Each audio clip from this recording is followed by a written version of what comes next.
Bueno, vamos a hacer una valoración de esta semana y particularmente de lo que ha sucedido en el día de hoy, ¿no? Se convierte en una ciénaga gracias al Partido Socialista. Hace unos días tuvimos el último informe de la Guardia Civil que apunta que la mujer del presidente del Gobierno pudo favorecer el rescate de Air Europa.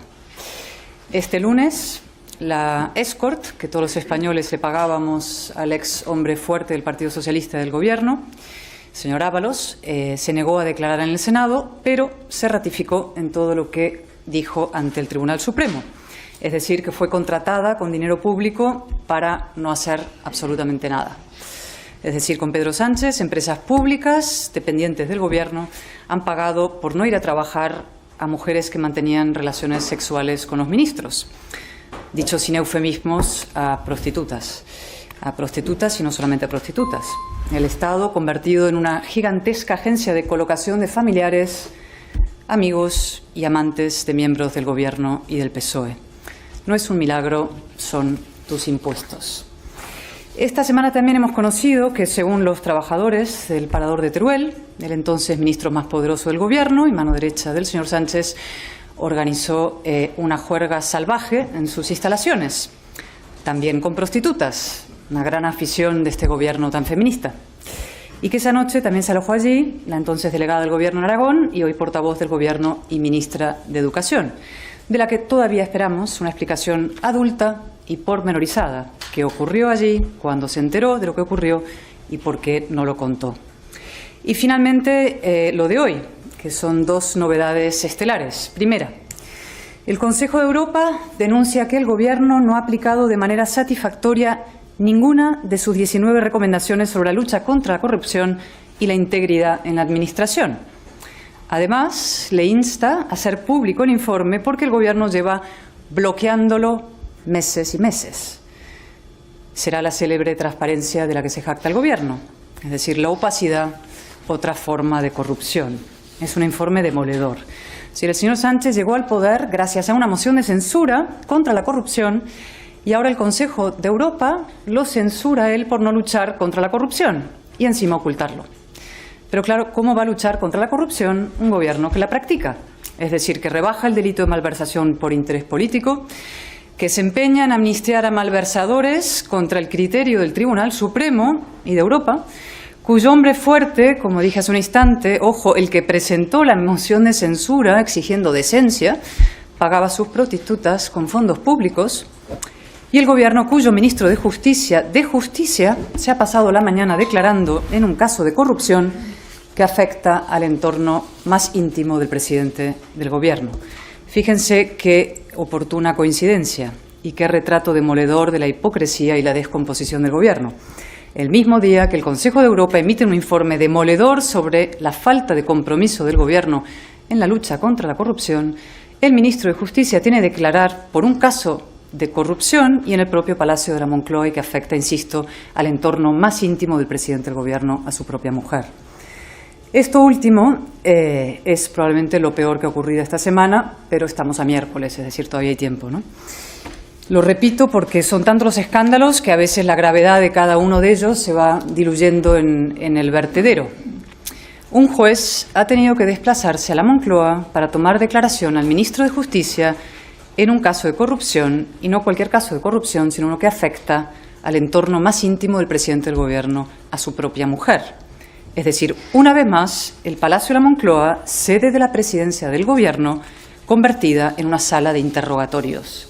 Sánchez quería pasar a la historia y, desde luego, ya lo ha conseguido. Nunca antes se había producido este esperpento y por partida doble. Es decir, el pasado mes de julio, como saben ustedes, fue el propio Sánchez el que tuvo que declarar sobre las lucrativas actividades de su mujer y hoy ha sido el ministro de Presidencia, Justicia y Relaciones con las Cortes. El señor Bolaños tenía que explicar por qué fichó con dinero público a una presunta asesora que luego se dedicó a ayudar a Begoña Gómez en sus lucrativos negocios privados. Por ejemplo, exigiendo patrocinios a empresas del IBEX para una cátedra que la mujer del presidente dirigía sin ni siquiera ser licenciada. Es impresionante. Es decir, por resumir, el señor Bolaños debió explicar esta mañana por qué los españoles pagamos con nuestros impuestos no solo las asistentes sexuales de los ministros, sino también las asistentes lucrativas de la mujer del presidente del Gobierno. Suponemos que el señor Bolaños habrá dicho la verdad por una vez en su vida, porque era su obligación como testigo, ¿no? Entendemos que esto le habrá supuesto un esfuerzo gigantesco, porque el señor Bolaños tiene con la verdad una relación de íntima hostilidad. No se rozan ni por accidente. Y del mismo modo suponemos que no habrá llamado al juez prevaricador a la cara, como tantas veces ha hecho. Y tenemos una lista larguísima de los ataques del señor Bolaños y de otros ministros al juez Peinado y a otros jueces. Al juez Peinado el señor Bolaños le ha dicho de todo. Le ha acusado de encabezar una persecución contra Sánchez y su familia cruel, injusta, terrible, indudable, sucia, injustificable, inhumana, plagada de mentiras y de insignificancias. El señor Bolaños se ha convertido hace tiempo, como he dicho alguna vez, en el jefe de la brigada de linchamiento de los jueces. Bueno, de los jueces que dictan resoluciones contrarias a los estrictos intereses del Gobierno. Y la presidenta del Consejo General del Poder Judicial y del Supremo, como saben ustedes, ha tenido que recordarle ya 3 veces que los ataques a los jueces son inaceptables. Y, por cierto, hoy mismo, el ministro Planas ha tenido hoy la pésima idea de también atacar al juez Peinado. Y se ha puesto irónico, ¿no? Ha dicho que le quedan millones de españoles por interrogar para encontrar algo. Desde luego no sabemos si hay millones españoles, pero el que desde luego podría declarar ante un juez para aclarar muchos asuntos que afectan la corrupción del Gobierno es el propio señor Planas. Traxa, como saben ustedes, que contrataba prostitutas a costa del erario y a favor de los ministros, depende de su ministerio, directamente, del ministerio del señor Planas. Con lo cual el señor Planas puede colaborar con la justicia en vez de linchar a los jueces. En cuanto a las declaraciones del señor Marlaska, francamente dan pena, ¿no? Una persona que ha sido juez, pues uno llega a la conclusión, no es que haya perdido la dignidad, es que quizás nunca la tuvo, ¿no? En todo caso, la clave hoy es la siguiente, ¿no?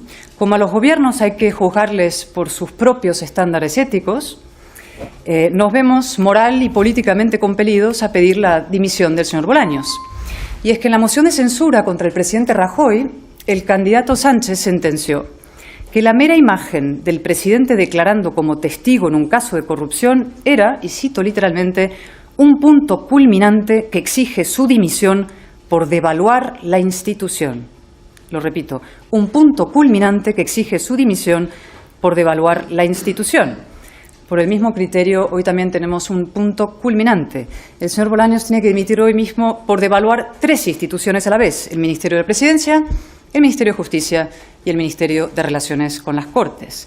De hecho, probablemente sería la mejor manera de responder al demoledor informe del Greco, del Consejo de Europa, ¿no? Que el Gobierno sí lucha contra la corrupción, pues Sánchez puede aplicar sus propios estándares éticos con los que llegó al poder y destituir hoy mismo al señor Bolaños. O mejor aún, convocar elecciones. La única manera de luchar contra la corrupción y de cumplir las exigencias de Europa e incluso las propias esgrimidas por el señor Sánchez para llegar al poder es la convocatoria de elecciones. En cuanto al señor Bolaños, la verdad es que se ha ganado una dimisión a pulso, incluso diré una destitución, es decir, está siendo una calamidad ministerial incluso para los propios intereses del señor Sánchez. El señor Bolaños va a ser recordado por 4 grandes hazañas antidemocráticas. 1. Redactar a 4 pies con un prófugo de la justicia la ley de amnistía, transacción corrupta sin precedentes que encima el Tribunal Supremo considera inaplicable. 2. Mantener contra viento y marea a un fiscal general imputado por revelación de secretos para intentar destruir a una rival del Gobierno, un delito puramente totalitario, y a ver qué cuenta, por cierto, Google del contenido de sus móviles, como le he dicho muchas veces, todo se sabrá. 3. Convertir la presidencia del Congreso de los Diputados en una humillada correa de transmisión del Gobierno y las sesiones de control en una auténtica farsa. Y 4, erigirse en abogado defensor de la familia del presidente del Gobierno investigada por corrupción, incluso colocar todas las instituciones, Fiscalía y Abogacía General del Estado, a su servicio, y todo para acabar declarando él mismo ante un juez, como he dicho, una calamidad ministerial. La foto del señor Bolaños hoy ante el juez Peinado es la viva imagen de su propio fracaso y de la degradación democrática española, de ese proceso que nos lleva de democracia plena a democracia fallida. El Gobierno ha declarado la guerra a los contrapesos democráticos, jueces, medios críticos, oposición, pero la buena noticia, y siempre hay que acabar con una buena noticia, y es muy importante esta buena noticia para todos los españoles, es que esos contrapesos democráticos no se rinden. Los jueces actúan, los medios investigan y la oposición denuncia. Muchas gracias.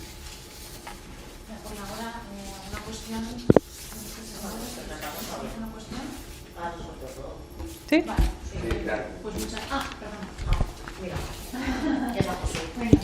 Hola, diputada, ¿qué tal? Yo quería preguntarle por dos asuntos de actualidad. El primero, una valoración de la reunión del ministro Carlos Cuerpo ayer con el secretario del Tesoro estadounidense. Y, en segundo lugar, la información que conocíamos ayer, un alto cargo de la Generalitat informaba a la consejera Prada sobre el Barranco del Pollo. Sin respuesta. Si me puede valorar la respuesta. ¿Sí? Un alto cargo de la Generalitat informó a la consejera Prada sobre el Barranco del Pollo, sin recibir respuesta. Si me puede valorar eso. A mí lo que me ha parecido especialmente significativo es que la delegada del Gobierno declaró ante el juez lo que lleva ocultando tanto tiempo, y es que la Generalitat de Valencia, la Comunidad Valenciana, estaba ciega durante tanto tiempo como hemos venido denunciando, ¿no? Durante muchísimos meses ella ocultó ese hecho y lo tuvo que declarar ante el juez. Y también que la Confederación Hidrográfica del Júcar no informó y no hizo su trabajo, como también venimos denunciando. Y para remarcar este asunto, creemos que la señora Ribera, en Europa, a la que tantas explicaciones le pedimos y le exigimos en su día, tiene la obligación ya ineludible de darlas. Por lo demás, el Gobierno debería dejar de utilizar a las víctimas para intentar arañar unos votos. Y respecto a qué otra pregunta me hizo sobre la reunión del ministro Cuerpo. Bueno, están haciendo malabarismos, intentando sacar la pata que el señor Sánchez metió también en China, y ya veremos el enorme coste que todos estos vaivenes y estas contradicciones e incoherencias internas del Gobierno acaban teniendo para todos los españoles.